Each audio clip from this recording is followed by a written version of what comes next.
Hello students, accounts of business purchase का एक सम सीखते हैं। तो देखिए आपके स्क्रीन के ऊपर, on 1 April 2024 Shivam company limited purchase the business of Satyam limited. Shivam company limited has agreed to collect from debtors of ₹15 lakh and to pay creditors of ₹5,50,000 on behalf of Satyam Limited. The purchasing company will get the commission at 4% on the total collection received from the debtors and 1% on the amount paid to the creditors. ठीक है, यहाँ पर क्या है, Shivam company limited सत्यम limited का business purchase कर रही है। शिवम कंपनी लिमिटेड डेटर्स के पास से अमाउंट कलेक्ट करने के लिए और क्रेडिटर्स को अमाउंट पे करने के लिए अग्रीड हुई है। यहाँ पर शिवम कंपनी लिमिटेड को कमीशन मिलेगा। कितना कमीशन? तो जितना भी वो डेटर से कलेक्ट करेगी उनका 4% और क्रेडिटर्स को जितना पे करेगी उसका 1%। ठीक है। Thus the company got the total commission of ₹55,000 in the ratio of 10:1. Still the debtors of ₹1,50,000 are not collected. While collecting from debtors, the company also got ₹50,000 from the debtors which was written off as bad debt in the past and the same was included in the total amount of collection. यानी company जब collect कर रही थी तो company को जो amount मिला उसमें से एक अमाउंट ₹50,000 का भी था जो कंपनी ने पास्ट में राइट ऑफ कर दिया था एज अ बेड डेट। ठीक है, तो उसका भी यहाँ पर अमाउंट मिला तो वो यहाँ पर बेड डेट रिटर्न होगा। After deducting the commission, the company paid the remaining amount to Satyam Limited. Write journal entries in the book of Shivam Company Limited. हमें यहाँ पर ओनली जर्नल एंट्रीज लिखना है, बट ये सब में जर्नल एंट्रीज लिखने से पहले सभी कैलकुलेशन कर लेना बहुत ज़रूरी है। तो देखिए आपके स्क्रीन के ऊपर राइट साइड में हम लोगों ने जो कैलकुलेशन किया है वो ठीक से समझ लेते हैं। सबसे पहले तो कंपनी को जो कमीशन मिला है, ठीक है, वो कमीशन का कितना अमाउंट मिला है वो देखो, 55,000। कंपनी को टोटल कमीशन मिला 55,000। अब ये 55,000 कमीशन जो मिला कंपनी को, वो रेशियो दिया है इन द रेशियो ऑफ 10:1। ये क्या है रेशियो? तो ये रेशियो क्या है, कंपनी को कमीशन कैसे मिला? देखो ये लाइन दोबारा पढ़ो। The purchasing company will get the commission at 4% on the total collection received from the debtors and 1% on the amount paid to the creditors। यानी कंपनी को डेटर्स के पास से जो कलेक्शन मिला वो और क्रेडिटर्स को जो पे किया वो, उन दोनों का यहाँ पर रेशियो दिया है। यानी 55,000 जो कमीशन मिला है उसे हमें डिवाइड करना पड़ेगा on collection received from debtors on amount paid to creditors. ठीक है, तो 55,000 को हम उसमें जो रेशियो दिया है 10:1 उसमें डिवाइड करते हैं 10:1 के हिसाब से। तो 50,000 जो है कंपनी को कमीशन मिला कौन सा? Collection receive from the debtors. And 5,000 जो कंपनी को कमीशन मिला वो कौन सा? On amount paid to the creditors. तो 55,000 को हमने दो हिस्सों में बांट दिया, 50,000 एंड 5,000। तो ये 50,000 कंपनी को कमीशन मिला किसके ऊपर? Collection receive from the debtors. तो इतना इन्फॉर्मेशन के ऊपर से हमें डेटर्स के पास से कितना अमाउंट कलेक्ट हुआ है वो फाइंड आउट करना होगा। तो यहाँ पर जो परसेंटेज दिया था वो क्या दिया था? 4%। Company will get the commission at 4% on the total collection receive from the debtors. यानी अगर कंपनी डेटर्स के पास से 100 रुपया कलेक्ट करती है तो कंपनी को कमीशन कितना मिलेगा? 4 रुपया। ठीक है, तो यहाँ पर इक्वेशन बनाएंगे। अगर कंपनी का कमीशन 4 रुपया है तो कलेक्शन फ्रॉम डेटर्स 100 रुपया। 4 रुपया कमीशन तो कलेक्शन 100 रुपया। अगर कमीशन आपका आ रहा है 50,000 तो कलेक्शन का अमाउंट कितना होगा? तो इस तरह से हम कैलकुलेट करेंगे तो कलेक्शन का अमाउंट जो आ रहा है आपका वो 12,50,000 रुपया आ रहा है।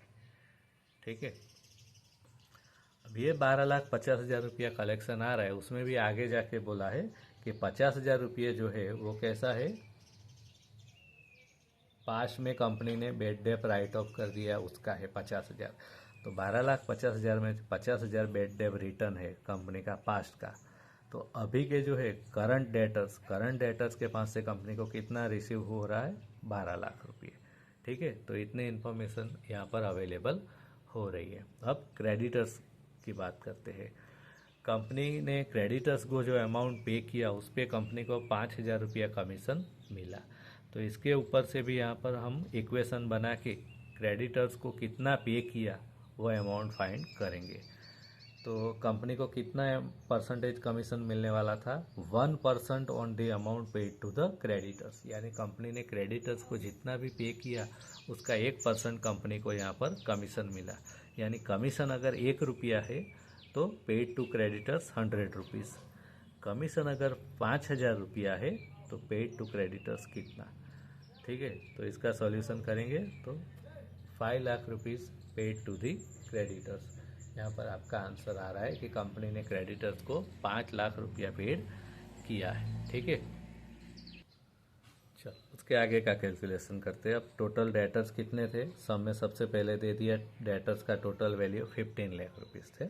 तो टोटल डेटर्स हो गए आपके 15 लाख। उसमें से आगे क्या बोला है देखो, still the debtors of rupees 1,50,000 are not collected. यानी इतने अभी आउटस्टैंडिंग है, कलेक्शन करना बाकी है।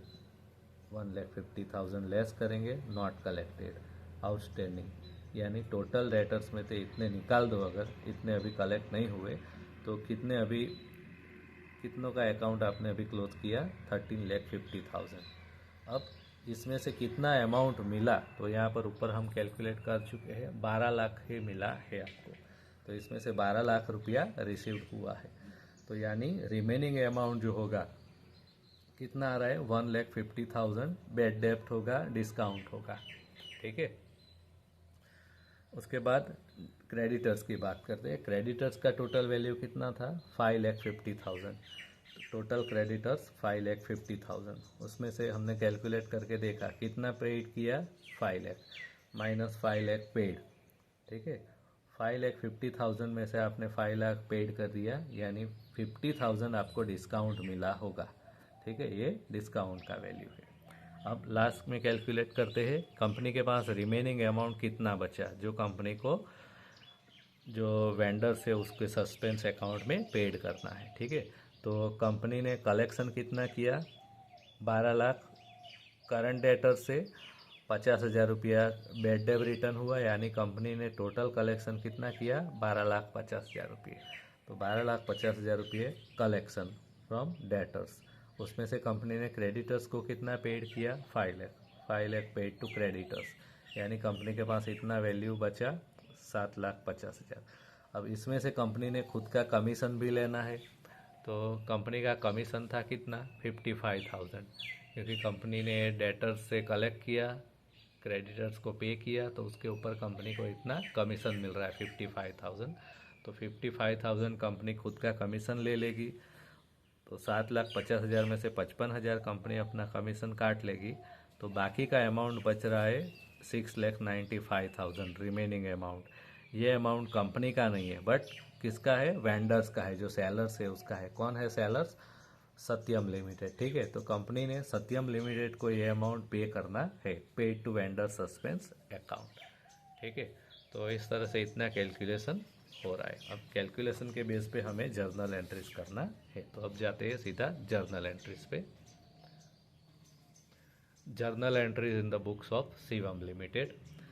सबसे पहले कंपनी डेटर से कलेक्ट करने का डिसाइड करती है। तो जब भी कंपनी अगर डेटर से कलेक्ट करने का डिसाइड करती है तो आपका जर्नल एंट्रीज होगा vendors debtors account to vendors suspense account. अब यहाँ पर वेंडर्स डेटर्स कितने हैं, 15 लाख। तो अमाउंट आएगा आपका 15 lakh. Vendors debtors account 15 lakh तो वेंडर्स सस्पेंस अकाउंट 15 लाख। उसी तरह से कंपनी क्रेडिटर्स को पे करने के लिए डिसाइड होती है। तो यहाँ पर उसका जर्नल एंट्रीज आएगा, क्रेडिटर्स का अमाउंट कितना है, 5,50,000। तो vendors suspense account 5,50,000 to vendors creditors account 5,50,000। ठीक है, ये दोनों जर्नल एंट्रीज कौन किसकी हो गई, कंपनी ने डेटर्स से कलेक्शन करने का डिसाइड किया, क्रेडिटर्स को पे करने का डिसाइड किया उसका। ठीक है, अब नंबर 3, अब कंपनी को डेटर से कितना कलेक्शन मिलता है उसका जर्नल एंट्रीज आएगा। तो देखो कैलकुलेशन में हमने कैलकुलेट किया है, तो कैलकुलेशन क्या बोलता है हमारा, कंपनी को कितना मिला total collection from debtors 12,50,000, but उसमें से 50,000 रुपया जो है वो ओल्ड बेड टेप का है, तो उसको अभी हम कंसिडर नहीं करेंगे, इसका जर्नल एंट्रीज बाद में करेंगे। अभी इसी का कंसिडर करते हैं 12 लाख रुपये का। ठीक है, तो ये जो 12 लाख रुपया है कंपनी को मिला है, तो देखो bank account debit 12 lakh. Calculation में देखते हैं, कंपनी को 12 लाख मिल गया। बैड डेप्ट और डिस्काउंट जो था 1.5 लाख रुपया, वो कंपनी कहाँ कर ले जाएगी, सस्पेंस अकाउंट में। तो vendor suspense account 1.5 lakh, to vendors debtors account 13,50,000। अब ये 50,000 जो हमने बात किया कि पास की बैड डेप का कंपनी को मिला है, तो उसका जर्नल एंट्रीज करते हैं। Bank account 50,000, to vendor suspense account 50,000, तो ये डेटर्स का हो गया। उसके बाद वेंडर्स क्रेडिटर्स को जो पे करना है उसके ऊपर जाते हैं। क्रेडिटर्स को टोटल पे करना था 5,50,000, बस उनको कितना पे किया, खाली 5 लाख, और 50,000 डिस्काउंट मिला जो सस्पेंस अकाउंट में जाएगा। तो journal entry number 5, vendors creditors account 5,50,000, to bank account 5 lakh, to suspense account 50,000। ठीक है, 5 लाख पे किया, 50,000 आपको डिस्काउंट मिला। उसके बाद कंपनी को अपना कमीशन भी लेना है, तो कंपनी अपना कमीशन लेगी। कमीशन कितना था, 55,000। Vendor suspense account 55,000, to commission account 55,000, और कमीशन लेने के बाद जो रिमेनिंग अमाउंट है वो कंपनी वेंडर्स के सस्पेंस अकाउंट थ्रू उसे दे देगी। तो लास्ट जर्नल एंट्रीज आएगी, vendor suspense account debit 6,95,000, to vendors to bank account 6,95,000 amount paid to the vendor. तो इस तरह से आपका सम यहाँ पर ख़त्म होता है।